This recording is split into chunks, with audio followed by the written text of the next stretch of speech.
So what's up, everybody? Looking forward to a little bit of Q&A today. So we're going to try and do Mondays. What we found out last week was that just to answer a few of the Q&A, a few of the questions, my answers tend to be long-winded. I like to be information, science, data-driven. So I'm going to give you a little bit of science behind some of the answers and things like that as we go along. We're probably going to start doing our Mondays will be questions from the week prior. Again, as much as I can, I typically like to give people information that they can seek answers for themselves and gain a better understanding. So, but yeah, it took like an hour to answer like 5 questions, so sorry about that. Fridays will be more content driven, so it'll be more driven by the topic at hand.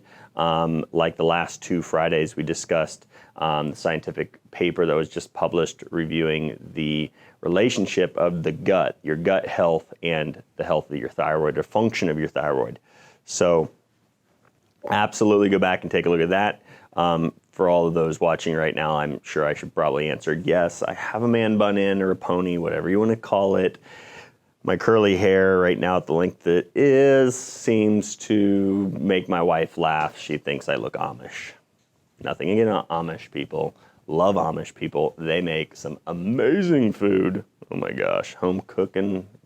Yeah, I've treated a great deal many of Amish patients for spinal problems, back pain, that kind of thing. And man, oh man, can they bring the eggs and the butter and the cheese and all the stuff that they get from their cows and stuff from their farm. And oh my gosh, and some of the breads they bake. Oh, all right, I will cheat on my gluten-free diet to eat some of their breads. Like, come on, they know how to cook.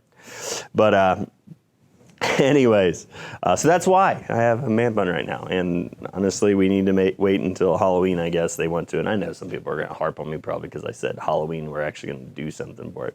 But we're going to joke around. Maybe I'll go as Bob Ross, pick my hair out for Fro. So stay tuned for that. I'll be painting some happy clouds. So, but Q&A, we're going to go through it. Let's hit on it. Here we go. Can a mask cause an autoimmune issue? So because last week, a lot of the discussion was surrounding thyroid conditions and the majority of people dealing with a thyroid problem, whether it be hyper, increased thyroid output, or hypo, decreased thyroid output, it is autoimmune in nature. So it's more of an immune system problem, and the thyroid is the innocent bystander getting hammered. So the reality is you need to focus on correcting the underlying immunological disruption there. The causes of immune disruption are critical to correct the cause of the thyroid problem, and not just taking a medication, because you're not removing the cause, you're not correcting the cause, and many times it's not called for, not needed at many times in people's lives to take a thyroid medication when you have autoimmune thyroiditis, inflammation in your thyroid because of an autoimmune condition, because many times, even with Hashimoto's, you can have plenty of thyroid hormone, and doctors, well, you got Hashimoto's, we'll just put you on it, and the person doesn't get better. I've already had several people reach out to me and schedule consultations simply for the fact that it's exactly right. It's true.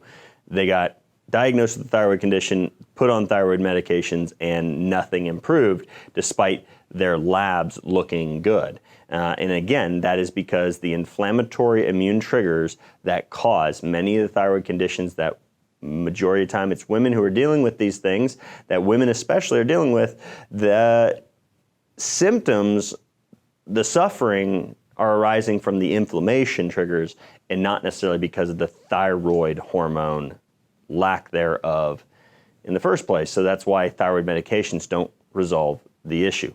So, but questions in regards to autoimmunity.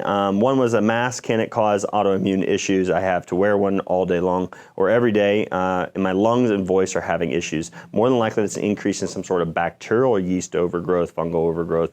I would say is the probability of why a mask would be causing those issues. You got to realize that, you know, people who are extremely healthy typically are not going to have an issue with wearing a mask.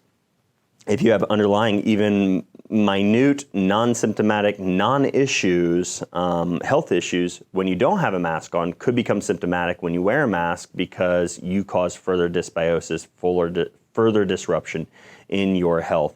You could cause overgrowth, you could have fungal growth, you could increase inflammation of the skin, oral cavity, that type of thing, because we are supposed to breathe fresh air, not repetitively breathing our CO2. So, would I consider a mask being a possible cause of an autoimmune? No, I would not personally feel that a mask would cause an underlying autoimmune condition. More than likely, there's autoimmune antibodies present there. Maybe wearing the mask causes further bacterial overgrowth or disruption in the oral cavity in your mouth, and then your upper GI then becomes inflamed as well, or you just increase overall inflammation through decreased oxygen exchange and increased CO2, repetitive CO2 exposure. Our body's chemistry, our lungs are a major foundation of regulating our chemistry of our bloodstream. So the reality is wearing a mask for some people can be very harmful to their short-term and long-term health if they're already having some underlying factors that would lead them to have that. That's why, again, some people need oxygen support and the majority of the population doesn't. So this idea that medical physicians are like, I can run a marathon with a mask on, it's no big deal. Well, do you need oxygen?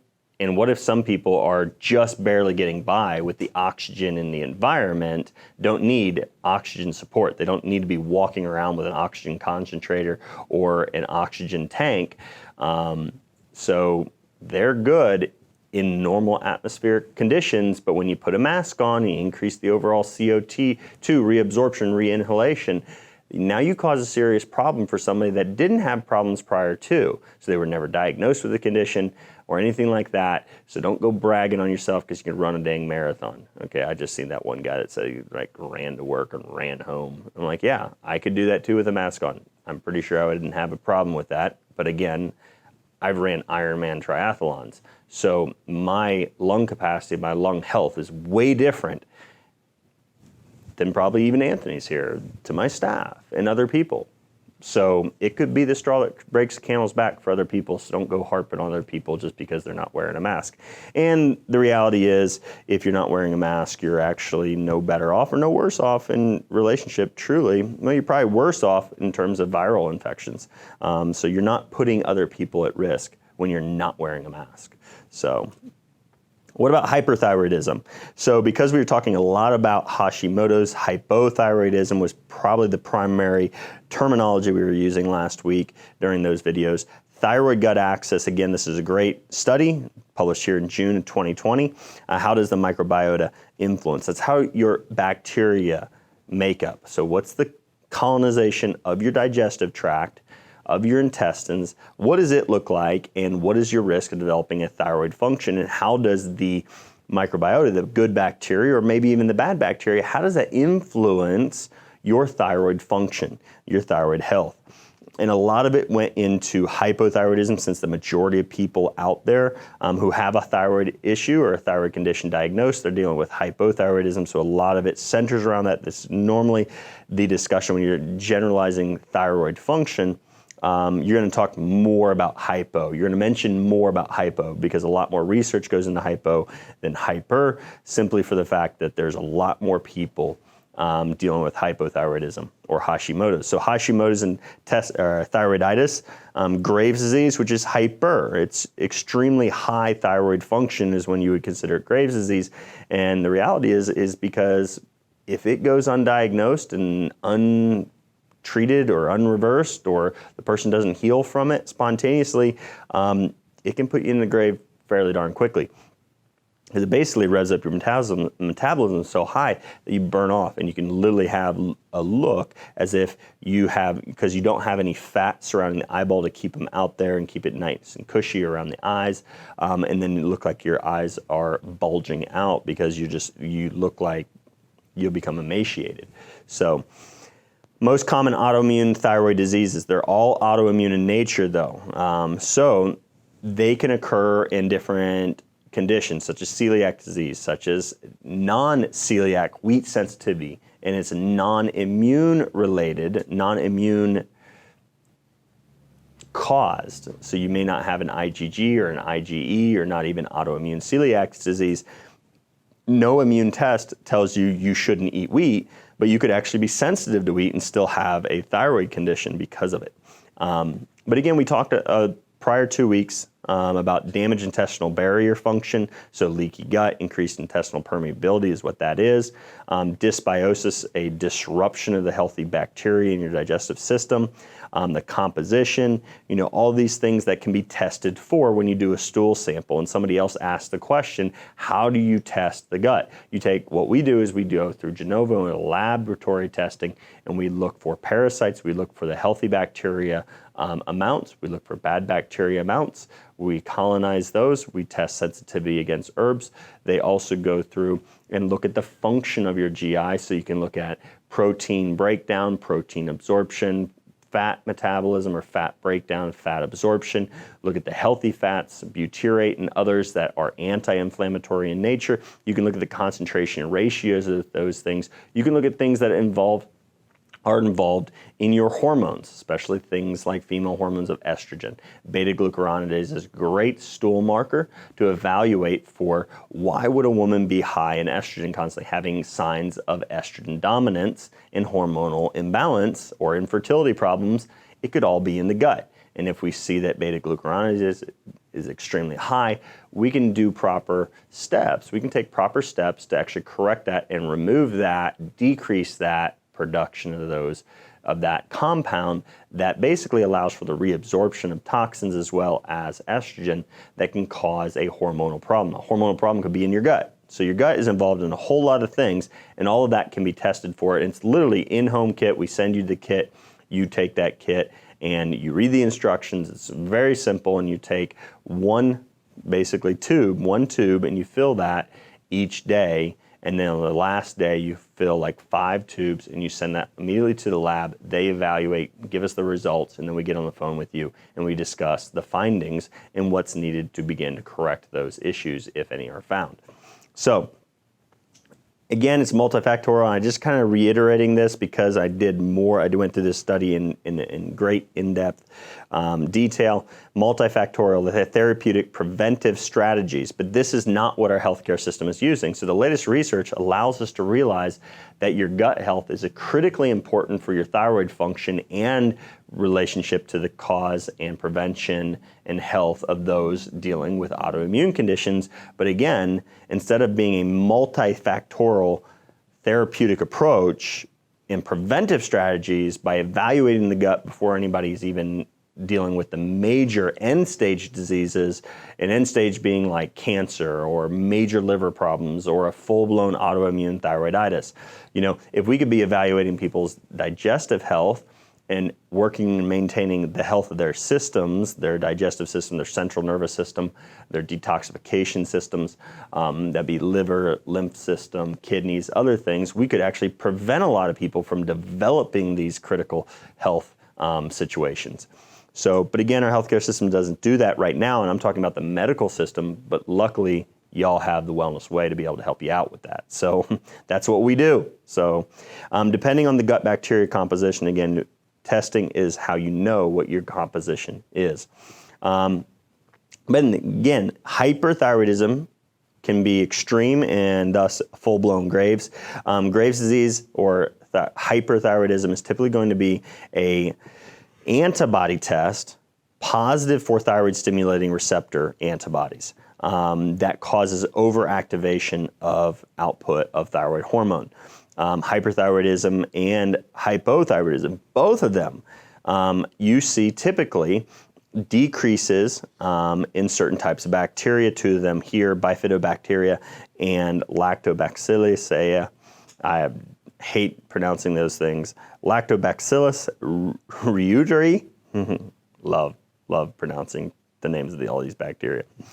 Supplementation proved to benefit the thyroid function in mice. This is a mouse study because of the decrease in lactobacillus. Luckily, a lot of lactobacillus or probiotic supplements do have that. But again, I talked briefly last week when we did a quick Q&A on Wednesdays with my wife. Wednesdays with my wife, I guess we could say. But talking about her stool samples showing signs of SIBO and intestinal overgrowth. So she had several different probiotic strains that you would find in your typical probiotic supplement were overgrown. They were too high. Even a healthy bacteria in extremely high amounts causes an imbalance. And again, it's imbalance rather than it is just not having it. So a lot of people are supplementing with probiotics, not seeing the beneficial effects from taking a probiotic that somebody told them to take and had great results in. That's because one person may have undergrowth or no growth of certain healthy bacteria, and another person may actually have overgrowth. And they may have overgrowth of everything. So just taking more probiotics don't correct the dysfunction or the composition of their digestive system. It could actually make them worse.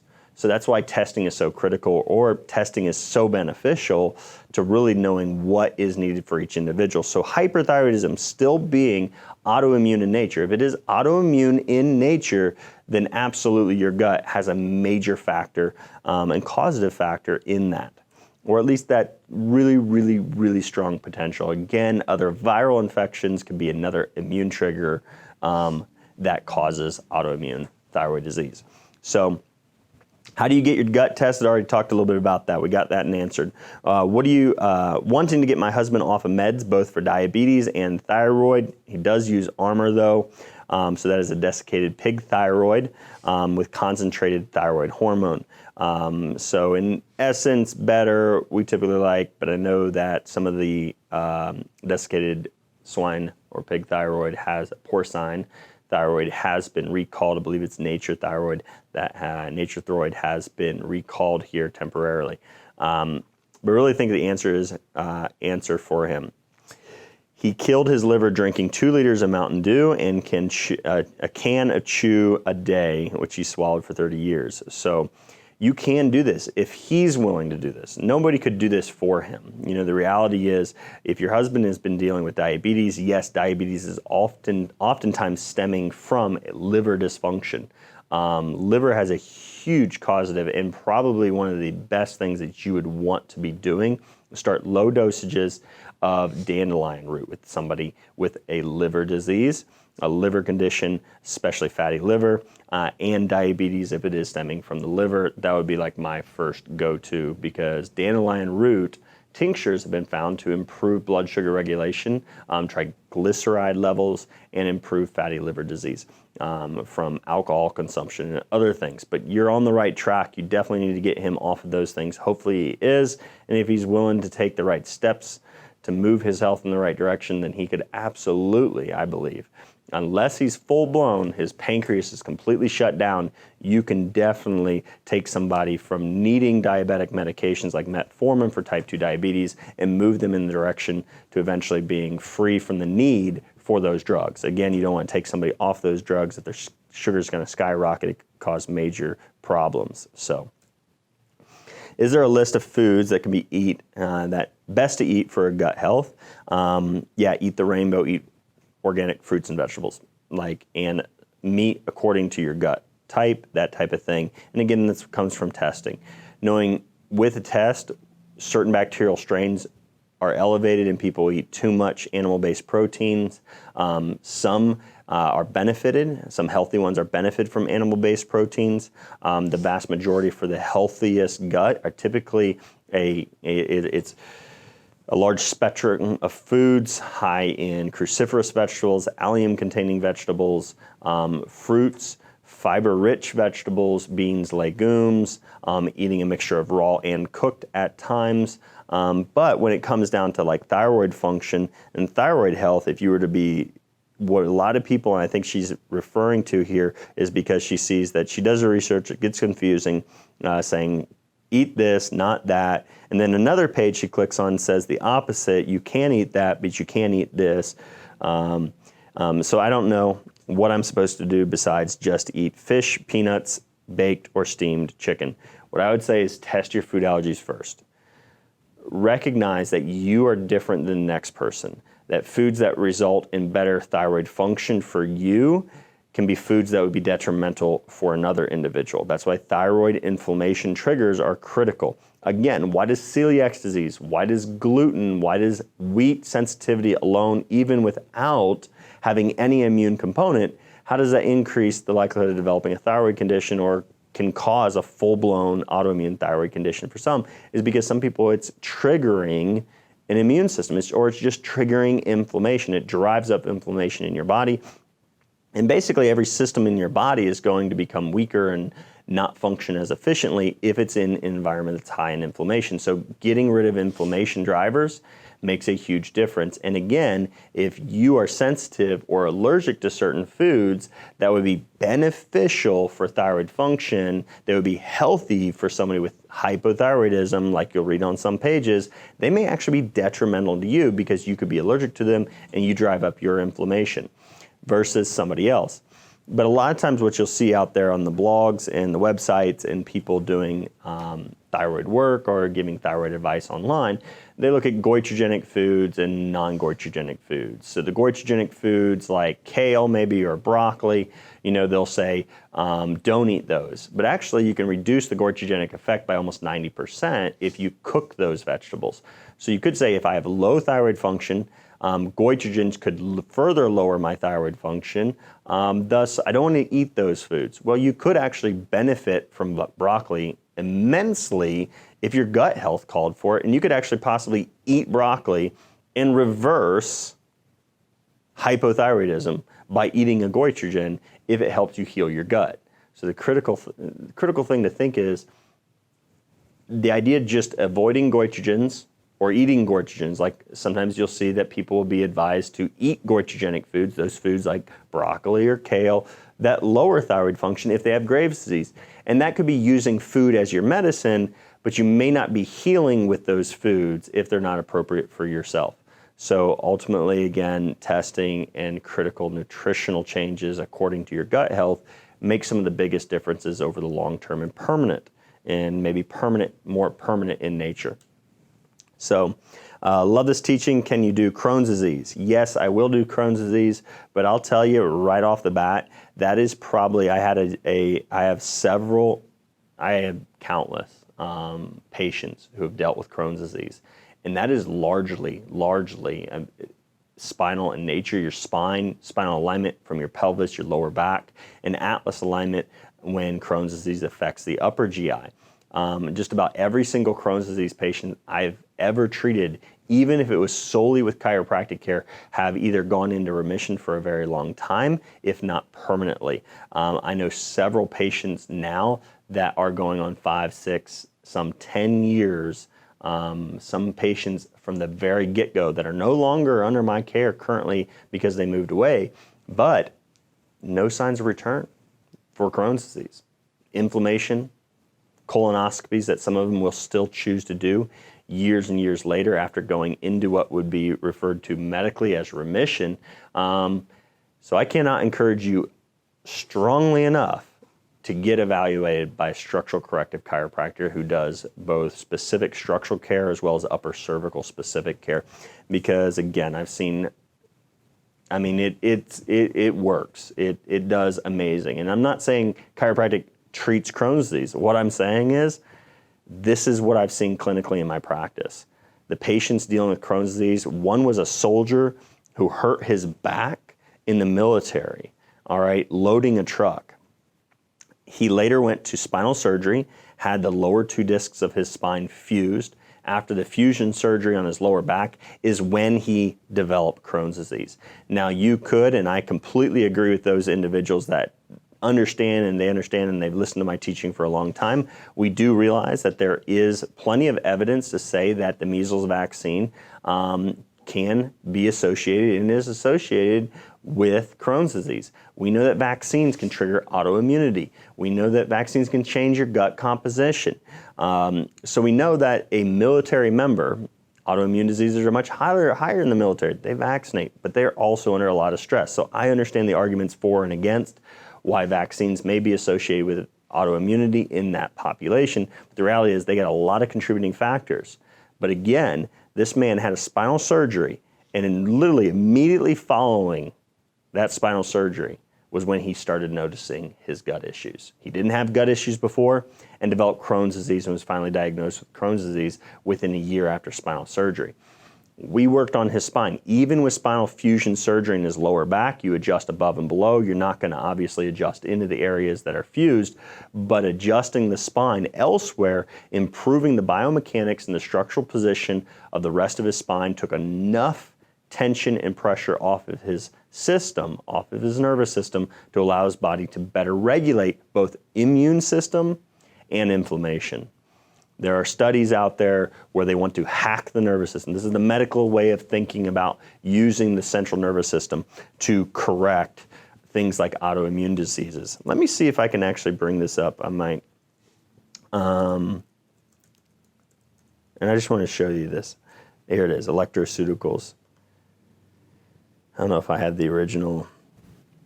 So this came out of Reuters News. GlaxoSmithKline back in 2013 had actually planned to jumpstart the development of what was called electroceuticals.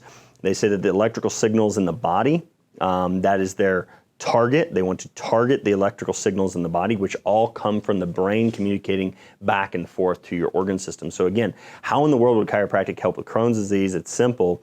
Your brain has to communicate to your intestines to make sure that the brain can, one, make sure that everything's functioning the way it should and is intended to, but also your brain is like central command. If we're talking military here in Clarksville, most of my military members dealing with autoimmunity, this is the explanation I give them, and they're like, wow, that's easy to understand. Your brain is central command, and you need to be able to communicate out to the forces out there in the battlefield to be able to say, this is friendly, this is citizens or civilians, don't hurt them. These are good people in the same team, and then over here, you've got the enemy. And these are the ones you need to go after. These are where you need to drop the bombs. This is where you need to focus your fire. But the reality is, when you can't communicate back and forth and there's not good communication and there's that close combat, you know what? You may have friendly fire and accidentally harm yourself. And again, when you have major misalignments in the spine, you are altering those electrical signals that travel from the brain to the intestines, thus central command and the intestines can't communicate back and forth, and you're going to be more susceptible to the development of an autoimmune condition in that region of your body. And the same goes for thyroid conditions, but Crohn's disease especially, I've seen major improvement with correction of the spine. They go on mapping. They want to map the neural circuits using electrical impulses rather than the chemicals, the biological molecules found in today's drugs. They want to use the electrical signaling. They say the idea will be to use electrical impulses that form the language of the body's nervous system to address a range of diseases from high blood pressure, breathing problems, eventually even brain disorders. They've been doing not electroshock therapy, but low electrical current stimulation to the brains of fibromyalgia patients, to depression, bipolar patients, for cognitive problems, mood regulation issues, or severe pain. And the reality is they're just giving a very low electrical energy that feeds the brain that helps us in developing a healthy mood, healthy regulation of our mood. Well, why do you have to feed from an external source the electrical energy that your body was designed to create in the first place? So this is why chiropractic care actually benefits people that have gone through spinal fusion surgery in their neck. This is why spinal fusion surgery of the cervical spine is actually related to an increase in severe depression, because you lock down the spine. You don't allow it to move. And that non-movement of joints that were made to move, and when they move, they generate electrical energy that your brain needs for proper function. What I tell people is your brain is like a computer that if it's not hooked up to a power source, it's not going to run, it's not going to do anything good for you. It's not going to function properly at all in that sense. But the reality is, like an alternator in your car, and an alternator is a device that spins in your car and generates electrical energy, and some people know what it is, some people may not know what it is. So, but an alternator needs to move. If it does not move, it doesn't generate electricity. So 10 minutes till consult, so I got to get going pretty soon. So you have to move. So lock down the spine, decrease mobility and movement, decrease electrical energy generation through the movement of your joints and your spine, decrease brain function. So, but there you have it. They go through obesity, diabetes, muscle imbalances, lung diseases, regular food intake. Now studies are even going into hacking the nervous system to correct autoimmunity. So But I will do more detailed. And again, there are plenty of studies out there on autoimmunity, Crohn's disease, and certain bacterial microflora dysbiosis issues. So I have thyroid nodules. What should I do? I'm going to answer that one at the same time I answer this one. My husband's mother and maternal cousin have nodules on their thyroid, and his maternal grandfather passed away from thyroid cancer. Seems to be hereditary on his mother's side. What proactive things would be a good idea? And this came from Maryland. So here's the reality. What I would say first is, because if you read the science on thyroid cancer, I would want to be able to maybe bring you down out of that maybe stress and fear of future, that type of thing. I like to talk to people about the reality of the situation and the statistics and their likelihoods and things like that, especially when it comes to cancer.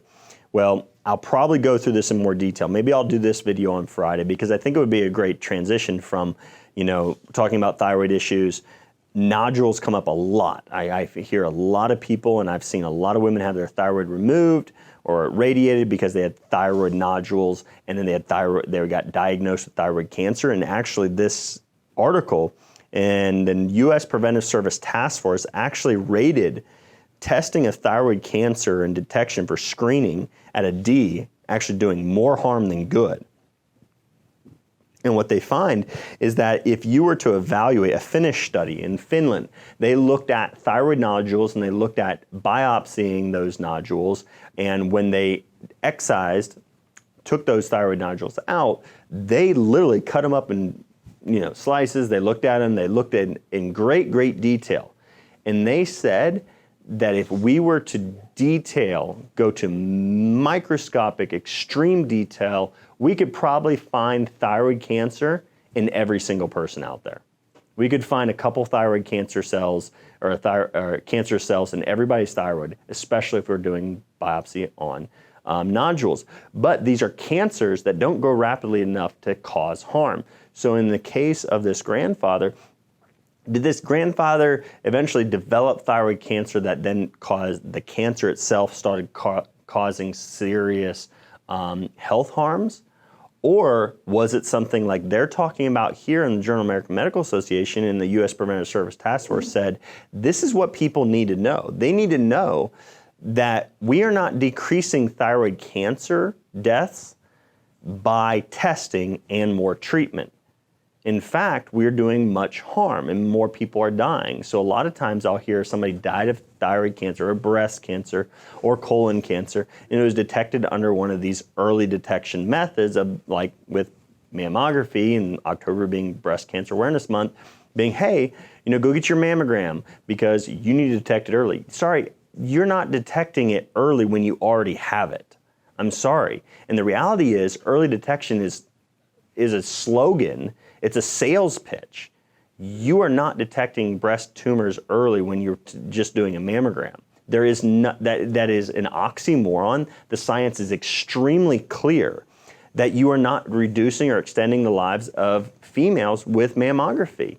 That's why Switzerland completely banned that, and I'll bring that study to you this Friday. Again, I'll go live noon on Friday. And more detail on this, and we'll transition into Breast Cancer Awareness Month information regarding that. But again, you need to realize that just because you have thyroid cancer doesn't mean it's an aggressive cancer that's going to grow and outpace your life and end your life early.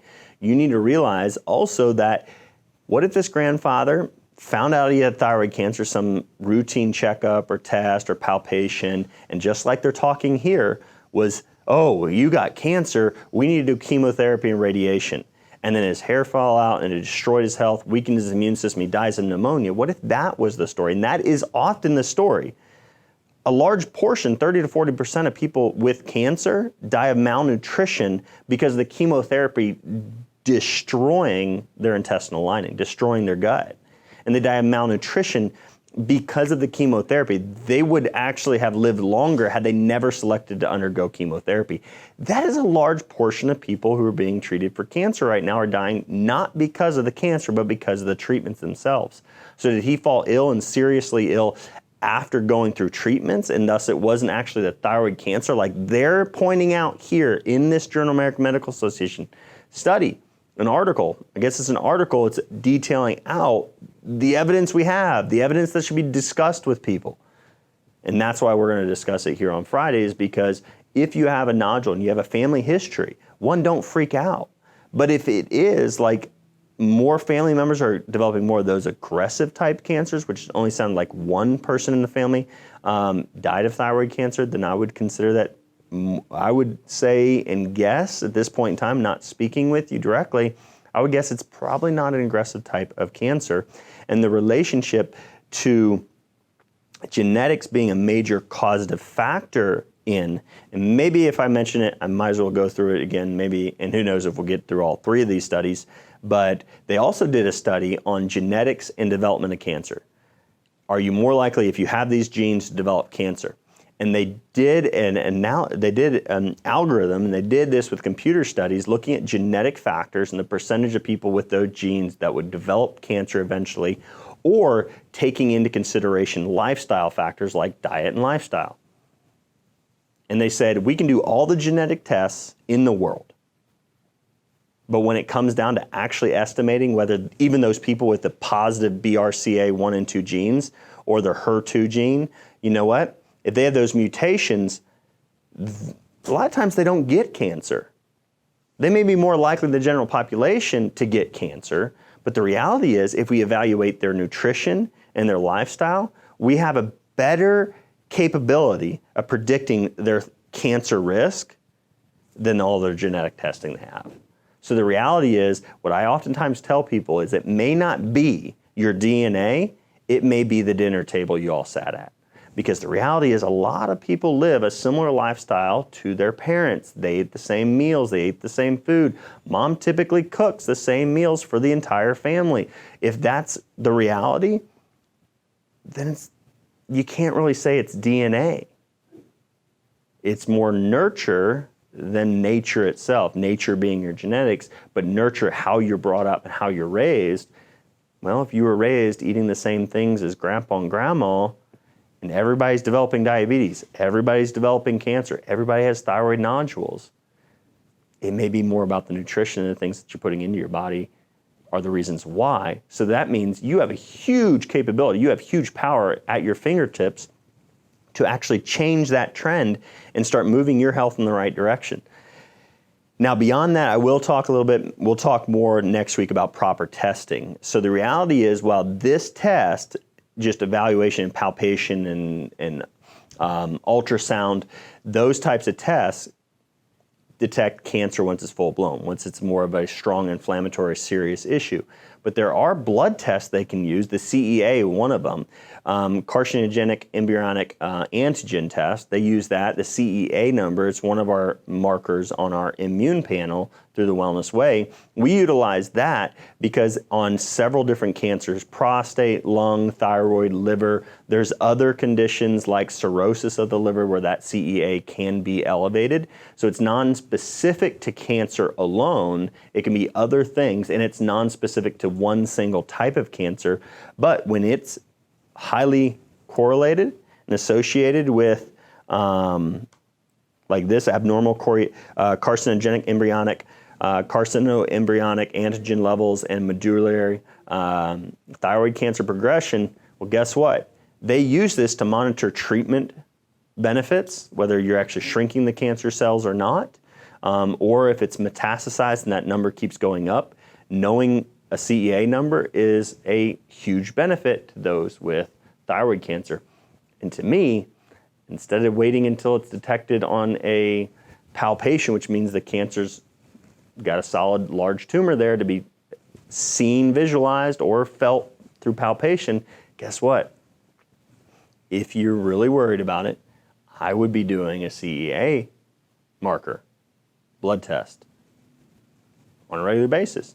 Very inexpensive. Take a blood marker. If it's really low, your risk of thyroid cancer is extremely low. It's, again, just like mammograms can't detect all breast tumors, this isn't going to detect all cancers, so it's not one thing, but it can definitely say if it starts creeping up, you might want to start doing further studies to figure out what's going on and if you truly have cancer growing or not, or if you have cirrhosis or those other health conditions that would cause it to go up. And then you can get far earlier idea that your health is heading in the wrong direction towards cancer rather than waiting till you have cancer. Hopefully that made sense, and I'll go through that in more detail later. So I appreciate you all. If you do have questions, I know that I can't get them today, but again, if you're asking questions on Facebook, we try our best. They're actually, my staff are going to put out there, thewilddoc.com, and you could submit a question through that, and if you submit your questions, then we'll alert you when we go live and answer those questions, and that way we can get you more scientific information to better help you make an informed decision in terms of your health. So I love you all. I appreciate you all. I know that I'm wearing a man bun. I'll have a good laugh about it. But again, my wife said I look Amish if I have my hair curly, and yeah. So she said it looked like I had a bowl cut, curly. But I'm like, I just been. Oh, positive feedback with the man bun. Yeah. They think you look more professional. More professional with the man bun on. Yeah. What's that big burly guy who Jason Momoa? He's like a Hawaiian. I was like, I feel like him, but I do not feel like him if I take my shirt off. Exactly. So, love you all. You guys are probably laughing here. Laughter is the best medicine, and I don't charge you anything for it. So.